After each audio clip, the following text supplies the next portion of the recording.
If you've ever said, I just need to make more money, this video is for you because your financial problem has nothing to do with money. Your financial problem is about a script that was written in your head before you ever touched a dollar, and that's what we're about to talk about today.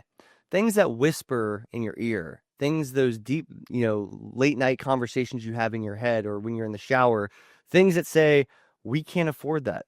Money doesn't grow on trees. Rich people are greedy. Will never get ahead. This is what I call the scarcity script. This is something I've dealt with in the past. This is something you're dealing with right now. And I want to get you over that today. You don't rewrite it.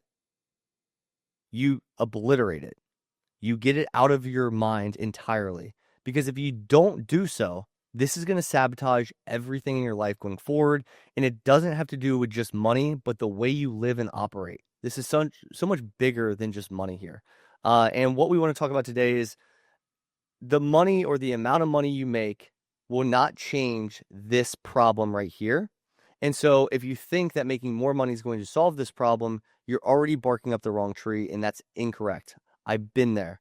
I made little amounts. I made a lot of amounts, to put it simple. And this scarcity script stuck with me on both sides of the equation. And until I address this directly, I was not able to unleash myself in my full potential. And that's what I want to do today. So you might be wondering, like, where did this scarcity script come from? Growing up, I personally remember hearing things like, that's too expensive. Or, we're not those kind of people. And nobody ever told me that I was going to be broke. No one was like, hey, you're going to be broke, or this is what broke people do. But indirectly, through all of those comments, I started believing internally that it was real clear that that message was that it's really hard to make money. And, in fact, people like us don't have money. And so that was something I believed from a little kid. I remember specifically my parents, I was asking for a Jim Thome jersey, first baseman for the Cleveland Indians back in the day, one of my favorite players. And it was $75 on eBay online. I thought it was the coolest thing in the world. And my parents said, how are you going to get that? And I think they had good intentions. They said, you're going to work for it. You're going to do this landscaping with us for the next, this whole weekend. And it was 2 long days of 8-hour days when you're 5 years old or whatever the case is. It's a long time. But I equated working physically, earning money was the only way I could earn money. And that it was to buy stuff. And what I realized was that connect when I was a very young kid played as I got older in a different type of light. And it was that I had to check in or show up or put time in order to earn money to go buy stuff. And that was so reverse of what and how I do things now. But it was an early thing from child programming when I was a 5-year-old, a 7-year-old, a 12-year-old. It's the way you're brought up is exactly how you're programmed. And that child programming is extremely strong, and it plays out in your adult life. Literally parents, culture, school system, everything I saw online would be in line with that. And so I just started believing that because that's all what the smart people and the older people that I trusted would tell me. But that was wrong, because what that basically did to me is make a belief in my head that was made up, that money's hard to get, there's never enough, and people who have it probably did something wrong. And there's just no way somebody had a lot of money legally. Like, that was what a belief was. There's no way they could work harder than me, because I'm working pretty hard.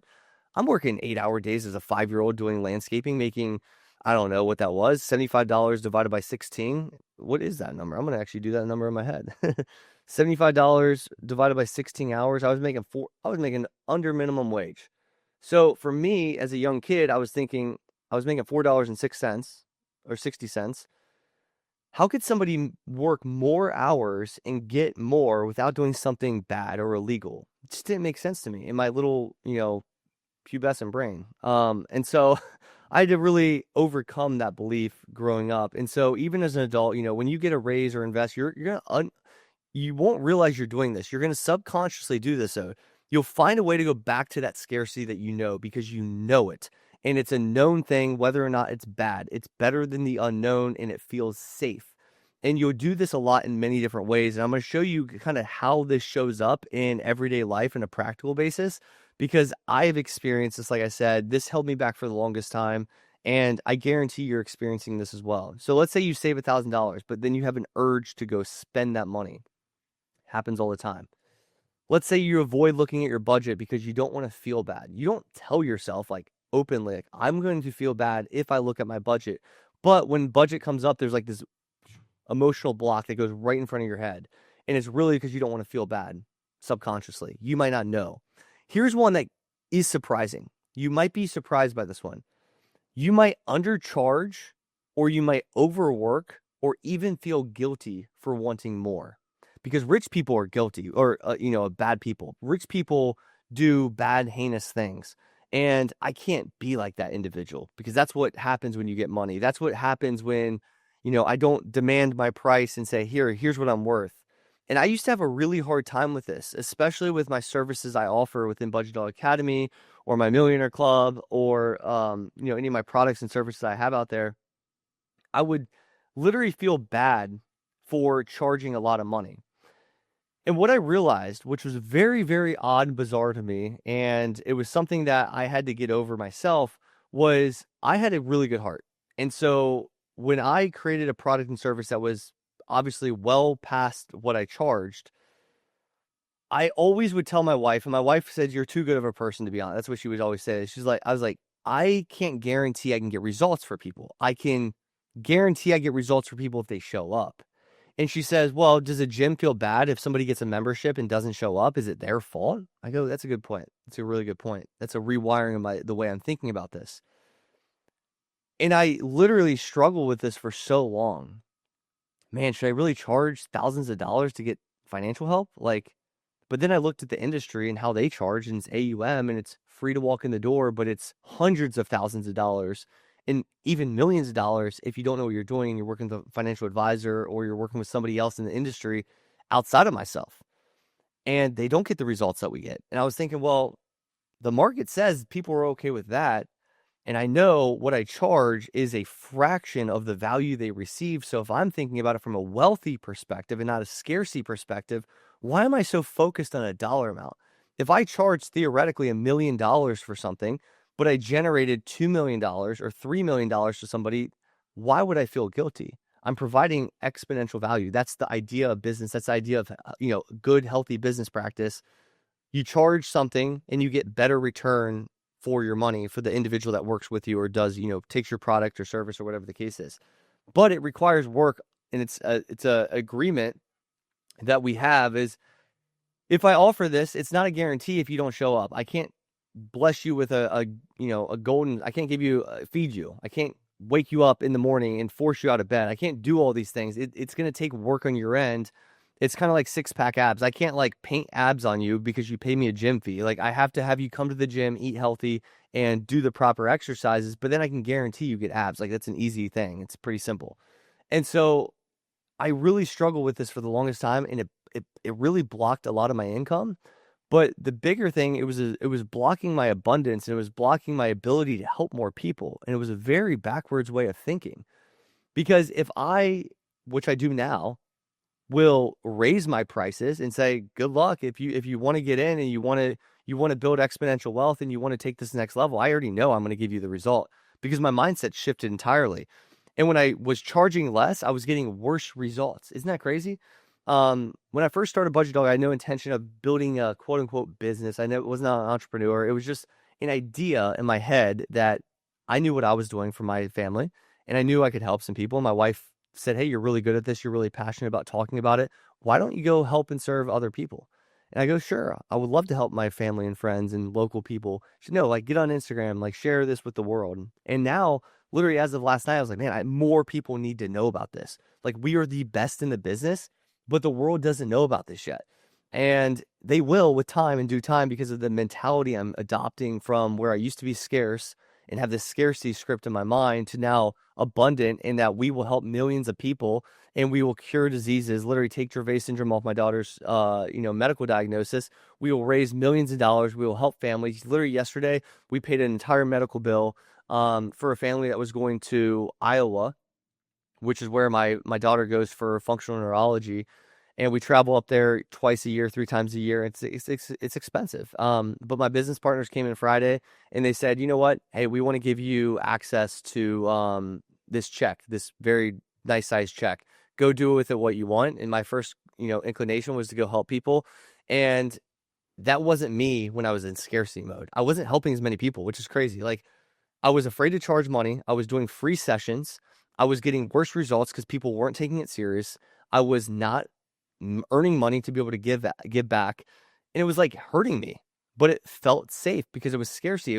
There was such a backward psychology in my mind to where I changed this. It destroyed my inner peace, and it convinced me that I was bad with money, which is crazy. Like, the psychology behind this is nuts. And oftentimes you're really just a pawn in somebody else's game when you're afraid to spend money and be yourself and let loose and be abundant. So I raised my prices. I said, here, I'm well worth this. If anything, I'm worth more. And I'm going to continue to raise my prices unless you get in now. And in fact, it doesn't matter when you get in, you're going to get exponential value and you're going to change your life because we've done this for 2,400 families.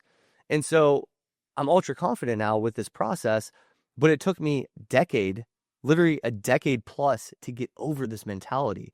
And it happens to you every single day. And you might not even be aware of this problem happening in your head, or you might be ignoring that this is actually having an avoidant behavior to this type of psychology playing out in your head. But maybe that's why you can't get past the $50,000 income when you should be well worth much more. And it holds you back in so many ways that I cannot explain when you have a scarcity script in your mind. It's not just income, it's life. It's being able to give abundantly. It's being able to receive. Money flows, money's energy. And when you're constantly hoarding stuff and just saving and honestly just saving and investing and you have nothing else to do and you're not letting it flow, you're going to be really, really scared and not make much money. And even when you have a lot, you're never going to feel like you have a lot. And so the only way to feel abundant, you have to let it flow. I started training myself to do this. And so I said, how can I spend money in an intelligent way, not a reckless way, to be able to get used to letting go of money? And my first inclination was, well, if I pay for skill sets, if I pay for education, if I pay for access to other smart people, at least if I spend that money, I had good intentions and I was going to go further and I was going to make some ROI in that. And so I started training myself to look for ROI, not cost. I stopped looking at cost entirely. Obviously, it's a part of the equation, but the first thing I look at when I look at a product, service, or access to a group is what is the ROI of that product, service, or group? And if I can't identify that, I am not going to buy that product or service. If I can't identify that, generally speaking, and then I go tie that back to the cost, I say, okay, well, cost is $10,000. Okay. That means nothing without the ROI. But I know if I join this group that costs $10,000, I can generate $100,000. It's a 10x ROI. You're not going to find that in the public equity market or investment out there. So if I do that, I not only 10x the first year, but I 10x the second year, and it's lifelong. I've learned a skill set that generates income forever. When you get to that point, that's a whole different psychology and makeup that now it's a game. It becomes a game. It becomes an abundant game. It's saying, where can I find ROI faster? Where can I spend money quicker? And if I spend money quicker for things that provide ROI faster, I not only have more money and more abundance, I'm able to give it and, give out free flowing to other families in need and cure Gervais and doing all these crazy things that I'm here to do. And what is that? That's purpose.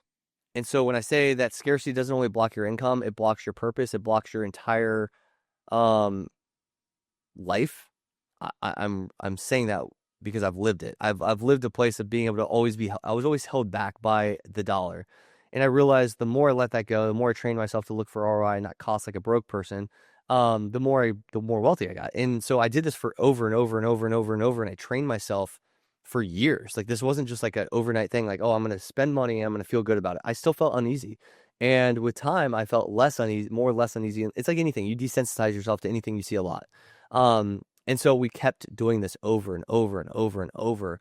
And to the point now, I'll drop 100,000 easily if I see an ROI better. And that doesn't even faze me. I'll wire hundreds of thousands of dollars. My business partners just wired hundreds of thousands of dollars to me like last week. Like, I see these wires left and right, but it all started because I was okay with letting go versus trying to hoard. And oftentimes in finance, we talk about building for ourselves selfishly, but there's a rewiring of the brain to where you let go and help other people, more comes back to you, and you also don't need it. So then you flow it more, and it's just an endless circulation of abundance. And it's a very weird place to be, especially when you see it from my angle versus what I used to see. And you might be in a spot where you don't feel this, you don't see this, you don't think it's possible. I'm just speaking from experience, man. I'm not here to convince anybody. Here's how to rewrite it. I want you guys to break this down in 3 clear steps. Number 1 is awareness. Write down the exact phrases you remember growing up around money right now. Write this down. What phrases? Pause this podcast if you're listening. What phrases did you hear growing up around money? And then ask yourself, who told me this, and is this true? Second, I want you to do an identity shift. A scarcity script says, I can't afford. Abundance says, how can I create this? Way different. Create a new money identity statement. Say, I am someone who makes, manages, and multiplies money with confidence, and repeat it and write it and embody it. Truly believe it. It's like CBT therapy, cognitive behavioral therapy. When you do cognitive behavioral therapy, what that's really saying is my actions, my thoughts, my words all align. And when I say something, I act upon it, I believe it, and I continue to take actions that identify with that type of mentality. The power of the tongue is crazy. And I know that from experience. And I talk to Erin about this all the time. My wife, I'm like, man, remember at 23 when I just didn't have that power of tongue, I didn't have that confidence, and now I do. And everything I say comes true. And everything I write in the whiteboard comes true because I fully believe it. And I take actions that I align with myself to do that. I was talking about a belief system and the why people can't get over this hump. There was a very simple framework I used. Belief leads to identity, which we're talking about right now, embracing a new identity shift, but it comes from belief. Belief leads to identity. Identity leads to putting yourself in the right environment. Budget Dog Academy for people that want to get rich and wealthy. Go in the show notes below and book a call with my team. That environment has other wealthy people with systems that generate the result to be wealthy.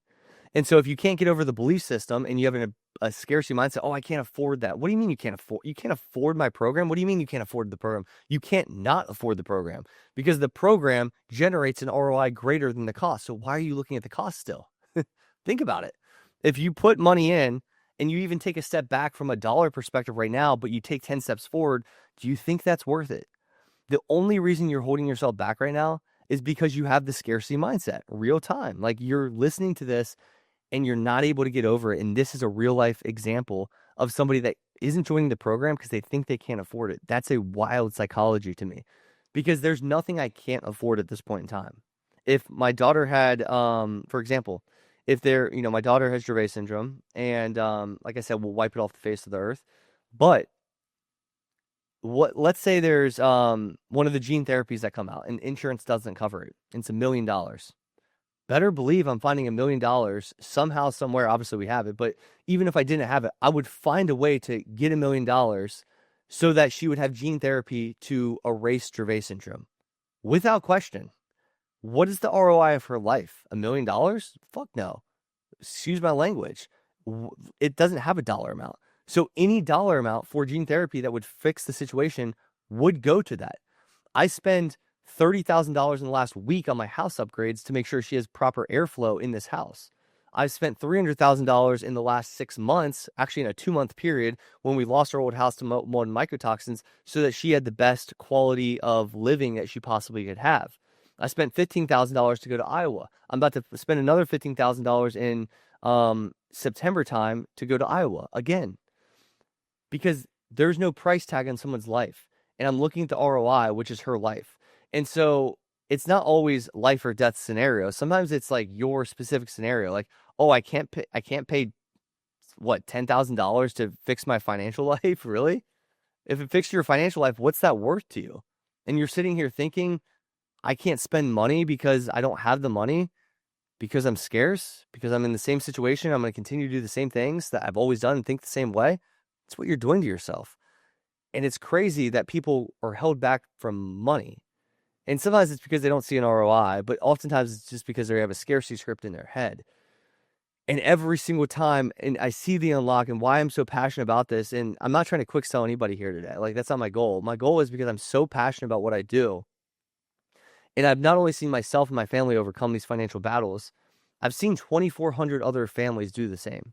I've seen Christoph and Maylene talk last night, two graduate students, and they had tons of financial wins from a numbers perspective. $400,000 net worth increases in a matter of like 6 months, crazy. That wasn't the win. The win in what they said was they feel better about money. They've unblocked their scarcity script. They've eliminated and obliterated their scarcity script. And now they're abundantly confident in themselves, and they're literally taking on more jobs. They're making more income. This literally happens all the freaking time. And so like I see you listening to this, and I see you pre-student, and I see my students that were literally you, and I am you. That's why I'm so like confident. I know who I'm talking to. And I see myself in you, and I see my students before they were students in you, and you're afraid to take that leap. And every time you take that leap, I know definitively that those people always get over that hump, and they always say, "Oh my gosh, I wish I would have known sooner. I wish I would have done this sooner." Like it's literally so common. And I voice this with emotion because I want to unlock you like so bad. It's what my drive is. It's what I want to do. It's the abundance I'm able to give at this point in time in my life. I don't have to do this. I love this because I'm able to overcome people's limiting beliefs and limitations. The third thing I want you to do is evidence rebuilding. So once you're writing this stuff down, the phrases, who said it, is it true, which is always not typically. And then you have an identity shift, which says, instead of saying, I can't afford it, abundance says, how can I create it? And you create that new money identity statement. You can create your own, but like something like, I am someone who makes, manages, and multiplies money with confidence, whatever that is. I used to write down, I am a 7-figure business owner. I would write that down all the time. I would write, I am a millionaire. Easy stuff. But I wrote it over and over and over. And in fact, on the back of my phone, you can't probably see this. On the back of my phone, I literally have like things that I want to like remind myself of. On my whiteboard right over here, you can't see that either. It says family, foundations first, business, unified, and multiply. And that is a thing that I live by internally. So I remind myself of these things, these scripts I put in my head, and I see it everywhere I look, on my computer, on my whiteboard, on my phone. It's subconsciously sinking in my mind because I force myself. That's why I get results I do. Evidence rebuilding is when scarcity grows in silence, obviously, but abundance grows through proof. So I want you to celebrate your small wins. I want you to write down when you track your expenses for the first time. I want you to write down when you save $50. I want you to write down when you say no to a bad purchase.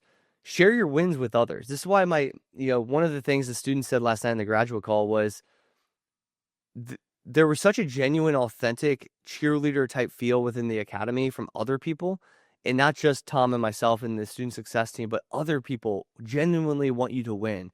And when you feel that energy within, you want to prove to them that you can do it. And there's an element of social pressure that if you say you're going to do something, you tell the group, you're going to do it, you're going to hold yourself, you're going to commit yourself, you're going to be accountable. The reason you lose so much trust in yourself is because you tell yourself, I'm going to go to the gym every week.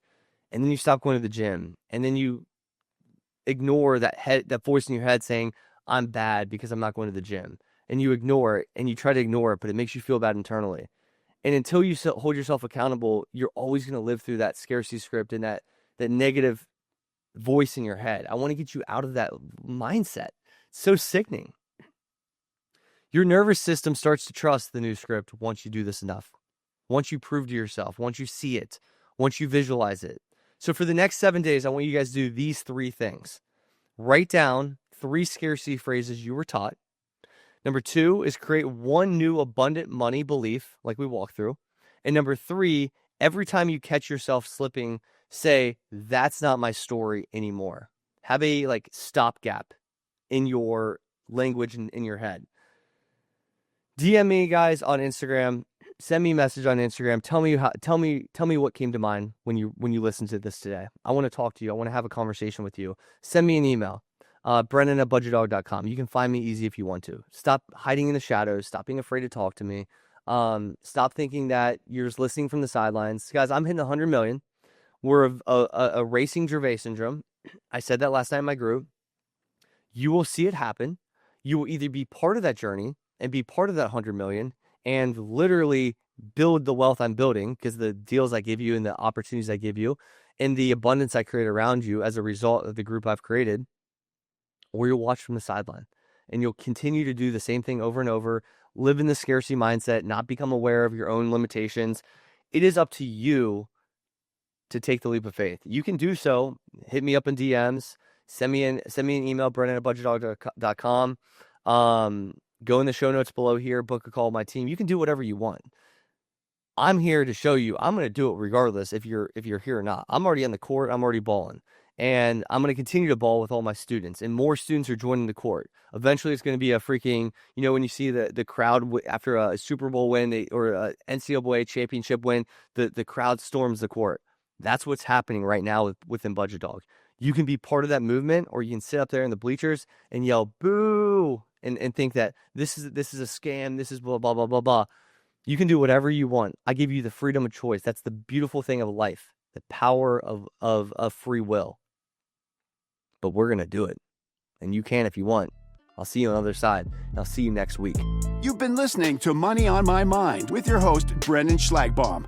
If you found value in today's discussion, share it with someone who could benefit from it too.